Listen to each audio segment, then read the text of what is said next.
നമസ്കാരം ഗൈസ്. അപ്പോൾ ഇന്നത്തെ ഈവനിങ് വൈബിലേക്ക് എല്ലാവർക്കും സ്വാഗതം കേട്ടോ. അപ്പോൾ സന്ധ്യയ്ക്ക് തൊട്ട് മുന്നേ കേട്ടോ, വിളക്ക് അധികം തൊട്ട് മുന്നേ തുടയ്ക്കാൻ പാടില്ല എന്നാണ്. പക്ഷേ ഞാൻ തുടച്ച് വരുമ്പോൾ സമയം തന്നെയാവും. അങ്ങനെ തുടയൊക്കെ കഴിഞ്ഞു, ഈ കുളിയൊക്കെ കഴിഞ്ഞു. ചുറ്റുമോളും ഞാനും എല്ലോ ആയിപ്പോയി കേട്ടോ. കുളി കഴിഞ്ഞ് ഉടുപ്പൊക്കെ ഇട്ടപ്പോഴത്തേക്ക് രണ്ടുപേരും മഞ്ഞായിപ്പോയി. കോയിൻസിഡൻസ് ആയിട്ട് സംഭവിച്ചതാണ് കേട്ടോ, മനഃപൂർവ്വമൊന്നുമില്ല.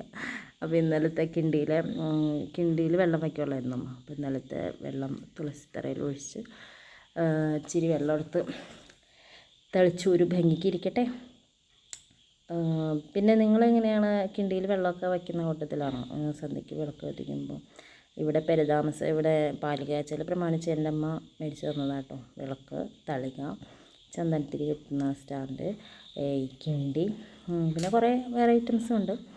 അങ്ങനെ അപ്പോൾ ഇതിപ്പോൾ ഞങ്ങൾ ഈ ഹാളിനെ ഡൈനിങ് റൂമിനെ സെപ്പറേറ്റ് ചെയ്യുന്ന ഒരു ഹോളുണ്ട് കേട്ടോ അത്. അപ്പോൾ അവിടെ വെച്ച് തന്നെയാണ് ഇപ്പോൾ ദൈവത്തിൻ്റെ വിഗ്രഹവും വിളക്കൊക്കെ വയ്ക്കുന്ന ഒരു സ്റ്റാൻഡ് ഉണ്ടാക്കണമെന്ന് വെച്ചിട്ട് ഇതുവരെ പറ്റിയിട്ടില്ല.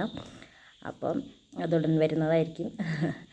അപ്പോൾ അതിന് മുന്നേ ഇവിടെ വെച്ച് തന്നെയാണ് ഞാനിതൊക്കെ ചെയ്യുന്നത്. അങ്ങനെ 2 തിരി ഇട്ടു. നിങ്ങളെങ്ങനെയാണ് 2 തിരിയാണ് ഇടുന്നത്? 5 തിരി ഇടുന്നതാണ് ഉത്തമമെന്നാണ് വിശ്വാസം. പക്ഷേ ഞാൻ 2 തിരിയായിട്ട് ഇടാറ്. 2 തിരി, പിന്നെ ചന്ദനത്തിരി, റോസാപ്പൂക്കെ വെച്ചിട്ടുണ്ട്. എനിക്ക് റോസാപ്പൂ ഒന്നും വീട്ടില്ല. എന്ന് ചുറ്റുമോൾ അംഗനവാടി കൊണ്ടാക്കിയപ്പോൾ അംഗനവാടിയിൽ നിന്ന് ഞാൻ മോഷ്ടിച്ചതാണ് ഒരു റോസാപ്പൂ. അങ്ങനെ അതും വെച്ചു. പൂക്കളൊക്കെ വയ്ക്കുന്നത് ഉത്തമമാണെന്നാണ് കേട്ടോ പറയുന്നത്. തളികയിൽ ഇങ്ങനെ പൂക്കളും കിണ്ടി വെള്ളമൊക്കെ വയ്ക്കുന്നത് വളരെ നല്ലതാണെന്നാണ് കേട്ടിട്ടുള്ളത്. ഇവിടെ പൂക്കളുള്ള ചെടികൾ കുറവാണ് ഗൈസ്. അതുകൊണ്ട് ഞാൻ അവിടെ നിന്നൊക്കെ കിട്ടണത് വെച്ച് അഡ്ജസ്റ്റ് ചെയ്യും. അങ്ങനെ വിളക്ക് കത്തിച്ചു. ഞാനിങ്ങനെ വിളക്ക് ചിലപ്പോൾ ഇങ്ങനെ ഇവിടെ വെച്ച് തന്നെ കത്തിച്ച് കൊണ്ട് വയ്ക്കാറുണ്ട് പതിവ്. അല്ലെങ്കിൽ ഉമ്മറത്ത് കൊണ്ടുപോയി വെച്ചതിന് ശേഷം തീപ്പെട്ടിക്കുള്ളി അരിച്ച് കത്തിക്കും.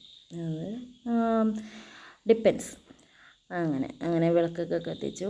ഇനി നാമം ചെയ്യാനുള്ള തയ്യാറെടുപ്പിലാണ്. നാമം ചെയ്തിട്ട് ചൊല്ലിയിട്ട് വേണം അമ്പലത്തിൽ പോകാൻ. അമ്പലത്തിൽ നിന്ന് പൂജയുണ്ട്, എന്നിട്ട് വേണം അമ്പലത്തിൽ പോകാനായിട്ട്.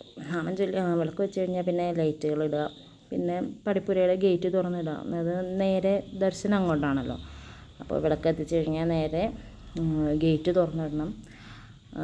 ഇതൊക്കെ ഇങ്ങനെയൊക്കെ ഉണ്ടോ എന്ന് എനിക്കറിയില്ല. എൻ്റെ ഒരു വിശ്വാസം അനുസരിച്ച് ഞാനങ്ങനെ ദിവസം ചെയ്തു പോരുന്നെന്നുള്ളൂ കേട്ടോ ഗൈസ്. പിന്നെ ഭസ്മം തൊടണം.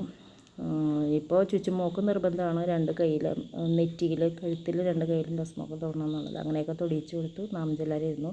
പുള്ളിക്കാരത്തേക്ക് അറിയില്ല, പക്ഷേ പുള്ളിക്കാരി പഠിക്കണമല്ലോ. നമ്മൾ നാമം ജപിച്ച് പഠിക്കാൻ വേണ്ടിയിട്ട് അവളിന്ന് ഞാൻ അടുത്തിരുത്തി. ഇപ്പോൾ ഏകദേശം ശിവപഞ്ചാക്ഷരി മന്ത്രമൊക്കെ ഏകദേശം പഠിച്ചു വരുന്നു. കേട്ട് പഠിച്ചു വരുന്നു കേട്ടോ. എന്നാലും വായിക്കാറൊന്നറിയില്ല. എന്നാലും ബുക്കൊക്കെ എടുത്ത് ഇങ്ങനെ കളിച്ചുകൊണ്ടിരിക്കുക. ഇടയ്ക്ക് പുള്ളിക്കാരിയുടെ കുഞ്ഞാങ്ങളുണ്ട്, ഒരു കുഞ്ഞൻ. അവനും വരും. അവനും ബുക്ക്